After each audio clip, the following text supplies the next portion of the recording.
नमस्कार मित्रांनो, मी रुपेश कुमार जैन आपल्या टॅलीवैद दिशाई या यूट्यूब चॅनेलवर खूप खूप स्वागत करीत आहे. माझ्या आजवरच्या व्हिडिओला आपण चांगला प्रतिसाद दिला त्यासाठी मी तुमचा आभारी आहे. मित्रांनो, आजचा व्हिडिओ खूप महत्त्वाचा होणार आहे, त्यामुळे व्हिडिओ कुठेही स्किप न करता पूर्णपणे बघावा आणि व्हिडिओ तुम्हाला आवडेल तर त्याला लाईक, शेअर, कमेंट्स तसेच चॅनलला आतापर्यंत सबस्क्राईब केले नसेल तर करून घ्यावे. मित्रांनो, तुम्ही बघत आहे माझा पॉवर पॉइंट प्रेझेंटेशनचा स्क्रीन. यावर मी आजचा विषय दिलेला आहे की चेक घेताना घ्यावयाची काळजी. ग्राहकाचा जेव्हा आपण चेक घेतो तेव्हा आपल्याला त्या चेकवर कोणकोणत्या गोष्टीवर आपण लक्ष केंद्रित केलं पाहिजे आणि पूर्ण काळजी घेऊनच तो चेक आपल्याला घ्यायचा असतो. त्यामध्ये फर्स्ट नंबरवर बघा, त्याचे नाव जे आहे ते तपासून घ्यावे. नाव त्या व्यक्तीचं नाव आपल्याला माहीत आहे, त्याच्या फर्मचं नाव माहीत आहे, तर त्याप्रमाणेच त्यांनी ते लिहिलेलं आहे की काही त्याच्यात बदल आहे हे पाहून घ्यावं. कारण नाव जुळलं नाही तर तो चेक रिटर्न होईल आणि त्याचे चार्जेस पेड करावे लागतील. त्यानंतर चेक क्रॉस करूनच घ्यावा. जर 20,000च्या कमी अमाऊंट असेल तर बेअरर चेक घ्यायला हरकत नाही किंवा सेल्फ कॅश घ्यायला हरकत नाही. पण त्यावर जर अमाऊंट असेल 20,000च्या वर तर तुम्हाला तो चेक क्रॉस करूनच घ्यावा लागतो. जर तुम्ही चेक क्रॉस करायला विसरून गेले तर बँक तुम्हाला चार्जेस टाकल्याशिवाय राहणार नाही आणि चेकला रिटर्न सुद्धा करून देईल. त्यानंतर हे एक महत्त्वाचं आहे की कुठल्याही चेकची जी व्हॅलिडिटी असते ती 3 महिन्याची असते. म्हणजे आज मी जर चेक घेतला, आज मी व्हिडिओ बनत आहे 29 नोव्हेंबर 2024ला, तर आजपासून 3 महिन्याच्या आतच तो चेक चालणार आहे. जर तो चेक 3 महिन्यानंतर बाय मिस्टेक डिपॉझिट करण्यात आला तर बँक त्याला रिटर्न करेल आणि त्याचे चार्जेस सुद्धा पेड करावे लागतील. त्यानंतर चेक घेताना त्याच्यावर आपण रक्कम लिहितो तर रक्कम आणि अक्षरी सुद्धा लिहावं लागतं. तर रक्कम आणि अक्षरी हे समान असावी, त्याच्यामध्ये तफावत नसावी.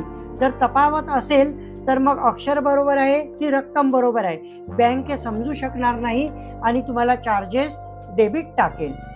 त्यानंतर चेकवर सही असावी. ज्या कस्टमरचा आपण चेक घेत आहोत त्यांनी सही केली आहे की नाही हे चेकवर बघूनच तो चेक तुम्ही रिसीव करायला हवा.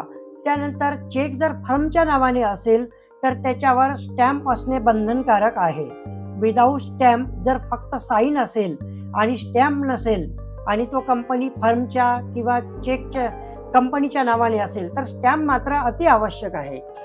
आता इथे बघा, चेक जर बाहेर गावचा असेल म्हणजेच त्याला OBC आउट बिल कलेक्शन असं या चेकला म्हणण्यात येतं. जर तो चेक आपण कारंजा राहतो आणि तो चेक जर तुमचा नागपूर ब्रांचचा असेल, जर तुमच्या कारंजामध्ये ती ब्रांच नसेल तर तो चेक OBC मानला जातो.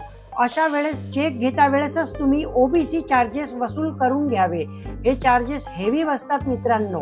लक्ष नाही राहिलं, तुम्ही चार्जेस घेतले तर चार्जेस तुम्हाला पडणार आणि हा चेक पास व्हायला थोडा उशीर लागतो, 8 दिवस 15 दिवस सुद्धा.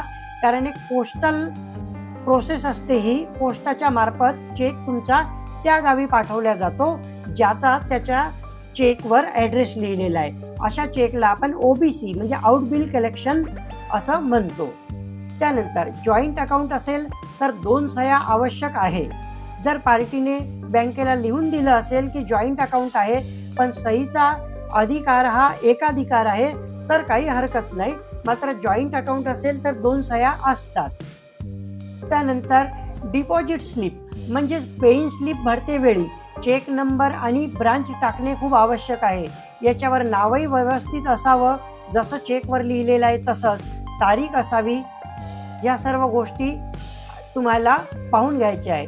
त्यानंतर जर तुम्ही कॅश भरत आहे डिपॉझिट स्लिपवर तर तुम्हाला जेवढ्या तुम्ही नोटा भरत आहे त्या नोटाचा डेमॉन्स्ट्रेशन तुम्हाला टाकणं आवश्यक आहे. म्हणजे कितीच्या नोटा, 100च्या नोटा जर 100 आहे तर ते 10,000 बरोबर लिहिता आले पाहिजे तुम्हाला. तर नोट आणि त्याच्या क्वांटिटी असं मिळून नोटचा डेमो बनतो तर तो सुद्धा पाहावा. म्हणजे चेक घेताना आपण कोणकोणती काळजी घ्यावी या विषयावर मी तुम्हाला 10 प्रकारचे पॉइंट सांगितले आहे मित्रांनो. हे खूप आवश्यक आहे, नाही तर तुमचा चेक रिटर्न होईल, त्याचे चार्जेस बसेल आणि तुम्हाला तशी बँकेकडून डेमोची त्याआधी नोटीस पण येईल. तर हे सर्व टाळण्यासाठी कोणताही चेक घेताना भरपूर काळजी घ्यावी लागते. जर तुम्हाला वाटेल की आणखी मी बँकवर, चेकवर, कॅश डिपॉझिटवर, कॅश विड्रॉलवर व्हिडिओ बनवावा, तर तुम्ही मला कॉमेंट्स करू शकता. त्याप्रमाणे मी तुम्हाला तसा व्हिडिओ व्हायरल करेल. तर मित्रांनो, आजचा टॉपिक येथेच संपूया. असेच नॉलेजेबल व्हिडिओ बघण्यासाठी माझ्या चॅनलला लाईक करा, कॉमेंट्स करा आणि शेअर करा.